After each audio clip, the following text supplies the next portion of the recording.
Avoidants don't attach when you love them harder. They attach when you stop orbiting them. That statement alone disrupts almost everything people believe about avoidant attachment. Most assume avoidants are emotionally unavailable because they fear intimacy, vulnerability, or commitment. That explanation sounds neat and comforting, but it's incomplete. Intimacy isn't the real trigger. If it were, avoidance would detach from everyone equally. Instead, they often stay in relationships for years, distant, conflicted, half-present, while never fully attaching. The deeper truth is this: avoidants don't fear closeness itself. They fear the loss of autonomy while still being emotionally required. They fear being needed in a way that restricts their internal freedom. When love starts to feel like an obligation rather than a choice, their nervous system reads danger. This is why loving an avoidant harder almost always backfires. More reassurance, more availability, more emotional investment doesn't feel like safety to them. It feels like surveillance. It feels like being tracked, monitored, subtly obligated to show up in ways they never learned to sustain. Even when they care deeply, their body doesn't experience that care as grounding. It experiences it as pressure. And pressure is what activates their deactivation strategies: emotional withdrawal, logic, overfeeling, delayed responses, sudden distance. Not because they don't feel, but because feeling while being needed creates an internal conflict they don't know how to resolve. What actually draws an avoidant into attachment is contrast, not closeness. Contrast between who you are when you're focused on them and who you are when you're centered in yourself. When your emotional world stops revolving around their availability, something unexpected happens inside them. Their system registers relief. The invisible weight of being responsible for your emotional state lifts. For the first time, they can approach connection without the fear that it will consume them. That's the paradox most people miss. The moment you stop chasing an avoidant is often the moment they begin to notice you more deeply. The shift isn't dramatic, it's subtle, almost quiet. You don't announce it. You don't pull away to provoke them. You simply stop organizing your emotions around their responses. You become less reactive, less explanatory, less invested in managing the dynamic. And that contrast creates psychological space. In that space, the avoidance mind starts doing something new. It fills the absence with reflection, not panic. Reflection, not anxiety, awareness. They begin to sense that access to you is no longer guaranteed. And yet you're not angry, cold, or punishing. You're simply present in yourself. That's the exact moment something inside them shifts. Their nervous system, which once associated closeness with loss of control, now associates you with stability without demand. And that is the doorway to attachment for an avoidant. Not intensity, not pursuit, but the quiet realization that connection can exist without cost to their autonomy. Avoidants are wired to associate love with pressure, not because love itself is dangerous, but because their earliest experiences of connection came with invisible conditions. Care was often paired with expectation. Affection came with strings. Attention required performance. Somewhere early on, their nervous system learned a quiet rule: closeness means obligation. So as adults, even when they genuinely like someone, their body doesn't experience love as comfort. It experiences it as demand. This isn't a conscious belief, it's a physiological imprint. Before their mind can assess the relationship, their system is already bracing for loss of freedom. This is why avoidants resist attachment at the beginning, even when everything seems healthy on the surface. When someone pursues them, reassures them, explains their feelings in detail, or patiently waits through inconsistency, it doesn't land as devotion. It lands as pressure. Each act of emotional effort signals, I will need something from you soon. And the avoidance nervous system immediately scans for escape routes. Not because they don't care, but because caring has historically meant being trapped in someone else's emotional needs. To the non-avoidant, these behaviors feel loving. Pursuit feels like interest. Reassurance feels like safety. Explaining feels like clarity. Waiting feels like loyalty. But to an avoidant, they can feel like surveillance, like being emotionally monitored. The unspoken message their body hears is, I'm being watched, measured, and eventually I'll be expected to show up in ways I can't sustain. That's why their response often feels confusing or disproportionate. A small increase in closeness can trigger a sudden pullback. A loving message can be met with silence. Consistency can provoke distance. What looks like indifference is actually self-protection. Effort repels avoidance early on because effort removes choice. The more someone invests quickly, the more the avoidant feels the weight of future responsibility. They sense the emotional trajectory before it's spoken, and their system reacts by slowing everything down, delaying replies, keeping conversations surface level, emphasizing independence. These aren't games. They're attempts to regulate an internal state that's tipping toward overwhelm. The avoidant isn't thinking, I don't want this person. They're thinking, I can't breathe in this dynamic. This is also why logic often replaces emotion in avoidance during early attachment. Logic creates distance. It keeps them from being pulled into a feeling state they don't trust. If they can analyze the connection instead of feeling it, they remain in control. Control equals safety, emotional surrender, especially early on, feels like stepping into a role they never consented to play. Understanding this reframes the entire dynamic. Avoidants don't resist attachment because they lack depth or desire. They resist it because attachment has historically come at the cost of self. Until their nervous system experiences connection without pressure, love will always feel like something to manage rather than something to move toward. The exact moment attachment begins for an avoidant is not emotional, romantic, or dramatic. It's regulatory. Nothing visibly changes at first. There's no confession, no sudden closeness, no obvious breakthrough.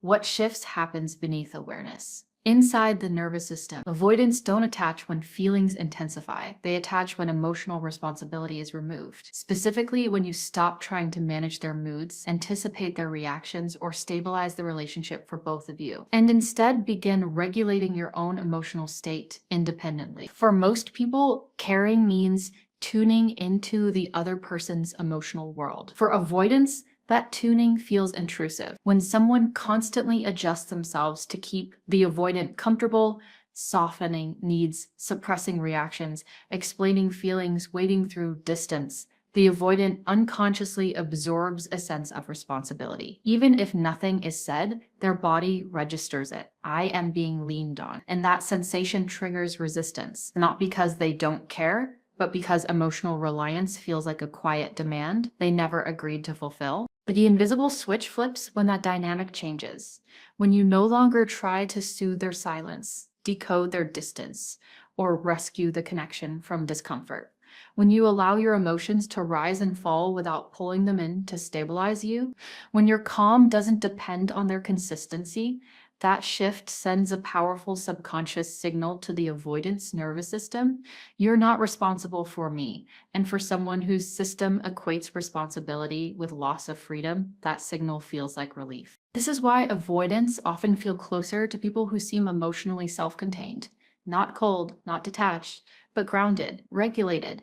Someone who can experience disappointment without collapsing, uncertainty without chasing, and closeness without gripping. The avoidance body senses that connection with this person won't require constant vigilance. There's no pressure to perform emotionally, no need to manage someone else's inner world. And that safety allows curiosity to emerge where defense once lived. Once their nervous system relaxes, something subtle happens. They lean in, not dramatically, but internally. They start tracking you differently, wondering about you, noticing your absence, feeling a quiet pull instead of an urge to escape. This isn't conscious desire yet, it's somatic orientation. Their body begins to associate you with regulation instead of threat. And for an avoidant, that association is the foundation of attachment. What makes the switch invisible is that it's not triggered by words or actions aimed at them. It's triggered by what you stop doing. You stop chasing emotional clarity. You stop over-functioning in the connection.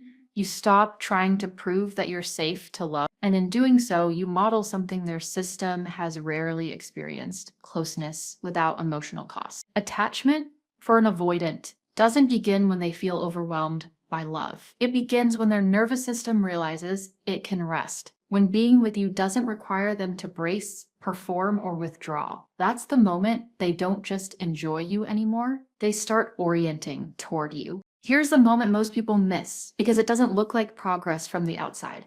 You become consistent without pursuit. You don't disappear. You don't play games. You don't turn cold or punish their distance. You simply stop chasing connection as if it's something you need to secure. Your presence becomes steady instead of urgent. And that shift quietly changes how the avoidant perceives you. There's no more chasing, no more proving your worth, no more emotional bargaining to keep the connection alive. You're no longer explaining your feelings in hopes they'll understand you better or reassuring them, so they'll stay. You still show up as yourself, warm, responsive, human, but you're no longer available on demand. Your life, mood, and sense of self don't pause while waiting for their attention. And that creates a contrast the avoidant can't ignore. This is when they start watching you differently. Not in a dramatic or possessive way, but with heightened awareness. Their nervous system, which was once focused on maintaining distance, shifts into observation. They notice that you're still kind without trying to pull them closer, that you're still grounded without needing reassurance, that your energy hasn't collapsed or hardened in response to their inconsistency. And that unsettles them, not in a threatening way, but in a disorienting one. Internally, questions begin to surface. Are you really okay without me? That question matters because avoidants are used to being the emotional center of the dynamic, even if they resist it. When you stop orbiting them, their sense of control subtly loosens. Another question follows, did I actually lose control here? Not control in a manipulative sense, but the unspoken control of being needed. And perhaps the most destabilizing question of all, why don't you need reassurance anymore? Because need has always been their leverage, even when they felt burdened by it. This is where curiosity replaces avoidance. Curiosity is attachment's quiet beginning. When an avoidant becomes curious, they're no longer trying to escape the connection. They're trying to understand it. They start paying attention to your patterns, your responses, your absence. Not because they're anxious, but because something feels unfamiliar. You no longer fit into the role they unconsciously assigned you, the one who waits, explains, and adjusts. What makes this moment powerful is that it isn't fueled by fear or intensity. It's fueled by contrast and consistency. You didn't withdraw to provoke a reaction. You didn't demand more. You simply stopped giving more than the sustainable. And in doing so, you communicated something without words.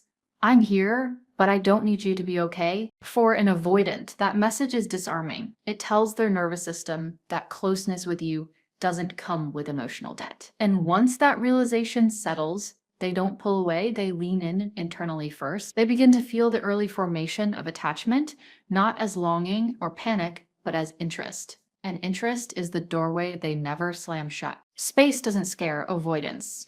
Pressure does. This is one of the most misunderstood dynamics in avoidant attachment, and it's why so many people misread their reactions. When closeness feels heavy or emotionally demanding, the avoidance instinct is to create distance to breathe again. But when space appears naturally without threat, manipulation, or emotional charge, their nervous system doesn't register danger. It registers relief. And in that relief, something unexpected happens. Attachment deepens instead of dissolving. The key difference is how the space is created. Space used as a tactic. Silence meant to provoke, distance meant to punish. Withdrawal meant to trigger fear, activates the avoidance defenses. The system reads it as instability or control, and they detach further. But space that emerges organically because you are living your life, honoring your rhythms, and no longer chasing connection feels entirely different. There's no emotional demand hidden inside it.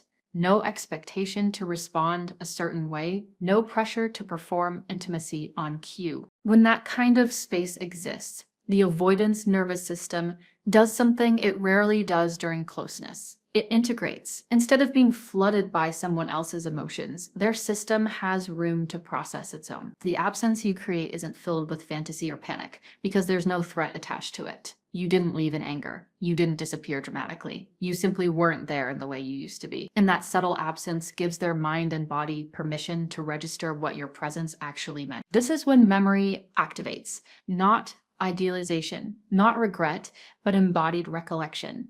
They remember how they felt around you when there was no pressure, how conversations flowed without expectation, how your presence lowered tension instead of raising it. That memory doesn't arrive loudly, it surfaces quietly, often when they're alone, relaxed, or distracted. And because it wasn't forced, it sticks.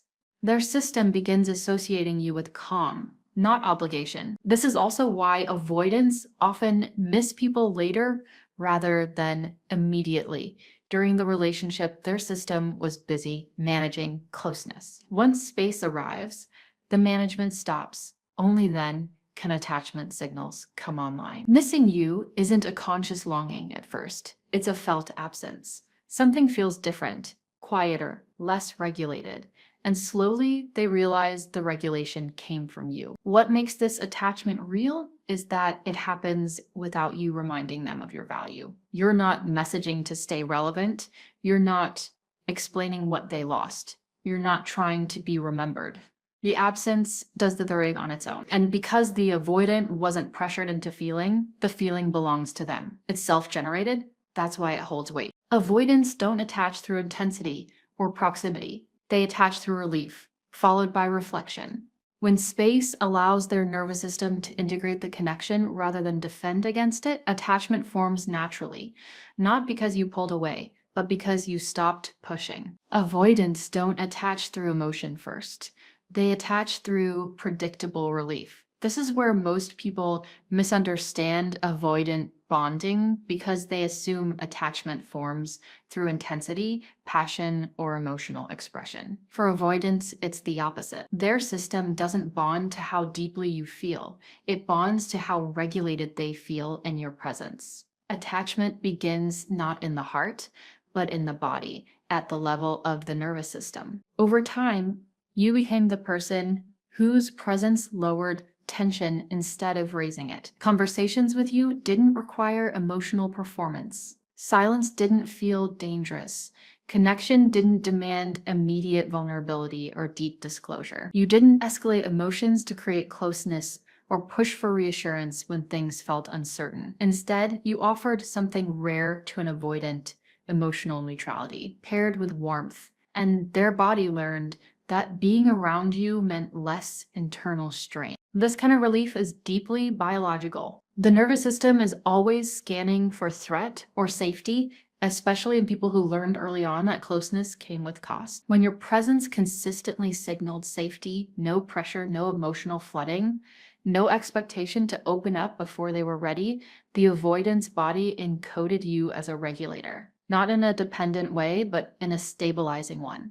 You became associated with downshifting, with exhale, with rest. What most people miss is that this bond forms quietly, often without the avoidant realizing it's happening, because there's no emotional drama. It doesn't feel like attachment in the traditional sense. It feels like normalcy, ease, something they don't have to think about. And that's exactly why it's powerful. The nervous system doesn't bond to intensity, it bonds to patterns.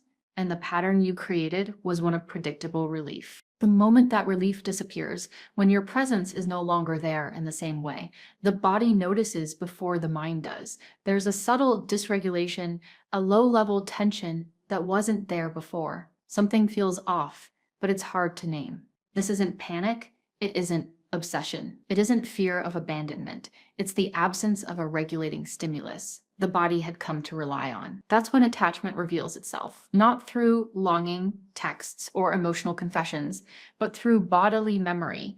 Their system remembers how it felt to be calmer with you around, how interactions with others feel more effortful, how their baseline state shifted without you. And because this recognition happens internally without external pressure, it carries weight. It's owned, not reactive. This is why avoidants often struggle to articulate what they feel. The attachment didn't begin as an emotion, it began as regulation. And when it's lost, the body registers the loss before the story catches up. That's attachment in its truest form for an avoidant, not obsession, not fear, not regret, but the biological memory of relief that can't be easily replaced. This is the stage that confuses people the most, because the avoidance behavior begins to change, but without any clear explanation.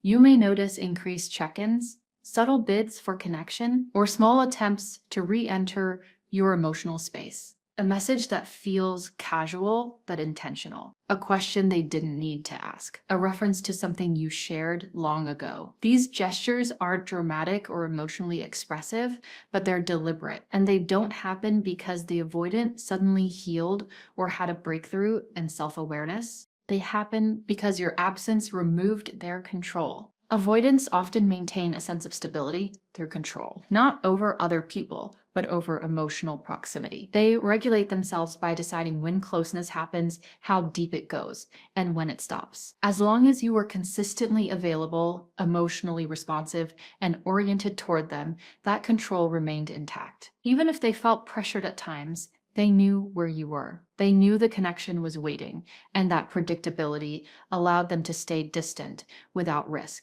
When you step back, not with anger or withdrawal, but with grounded absence, that control quietly dissolves. You're no longer emotionally accessible on demand. You're no longer anchoring the connection by yourself. And for the first time, the avoidant has to feel the relationship instead of managing it. That loss of control doesn't create panic.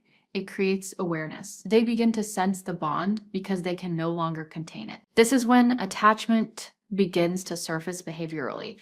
Increased check-ins aren't about reassurance. They're about orientation. Subtle bids for connection aren't manipulative. They're exploratory. Testing your availability isn't about power, it's about safety. Their nervous system is asking a new question. Are you still safe to approach? Even if I no longer control the distance, and that question only arises once attachment is already forming internally. What's important here is that safety still remains. You didn't disappear. You didn't become cold or punitive.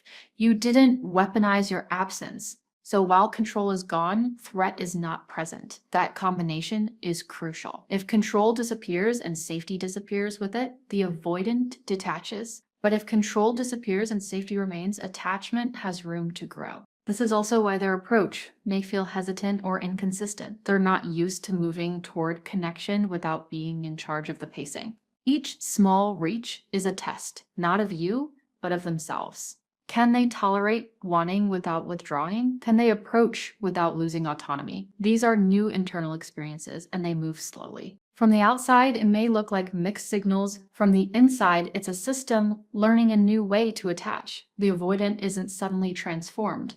They're responding to a new dynamic where they can't rely on control to feel safe. And in that space, attachment becomes possible, not because they changed, but because the relationship did. Avoidants don't attach when love feels intense. They attach when love feels non-threatening. This is the truth that contradicts nearly everything people are taught about creating connection. Intensity is often mistaken for intimacy. Effort is confused with depth. But for avoidance, intensity activates defense, not desire. The more charged the emotional environment becomes, the more their nervous system prepares to pull away. Love doesn't draw them closer when it overwhelms them. It draws them closer when it feels safe enough to enter without losing themselves. This is why attachment doesn't form when you chasing signals urgency. It communicates that the relationship needs to be secured, clarified, or stabilized. Now, to an avoidance system, urgency feels like threat.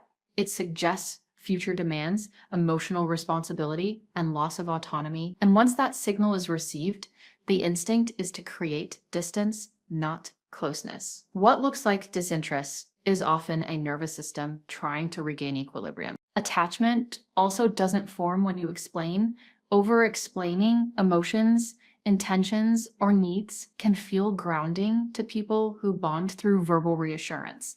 To an avoidant, it often feels like emotional escalation. Words stack pressure. They imply that something must be understood, processed, or responded to correctly, and when the avoidant senses that they're being pulled into emotional labor before they're ready, they retreat into logic or silence to protect themselves. Waiting doesn't create attachment either. Waiting keeps you emotionally available while suppressing your own movement. It communicates patience, but it also communicates self-abandonment. And avoidants don't bond to people who pause their lives for them. That dynamic reinforces control and removes the contrast needed for attachment to form. As long as you're waiting, the avoidant doesn't have to feel the bond. They can manage it from a distance. Attachment forms when you become steady without needing them. When your emotional center of gravity shifts back to yourself, when your consistency comes from self regulation, not from monitoring their behavior, you're still warm, still open, still human, but your stability no longer depends on their availability. And that steadiness is what makes you safe. In that space, the avoidance nervous system finally relaxes. There's no demand hidden in your presence, no urgency in your absence, just a quiet reliability that doesn't cost them their autonomy. And once love feels non-threatening, they stop racing against it. They don't have to manage it. They don't have to escape it. They can simply experience it. That's the exact moment realization sets in. Not as a dramatic epiphany, but as a subtle knowing. They didn't just enjoy you. They didn't just feel comfortable around you, they bonded with you because you were the one place connection didn't require defense.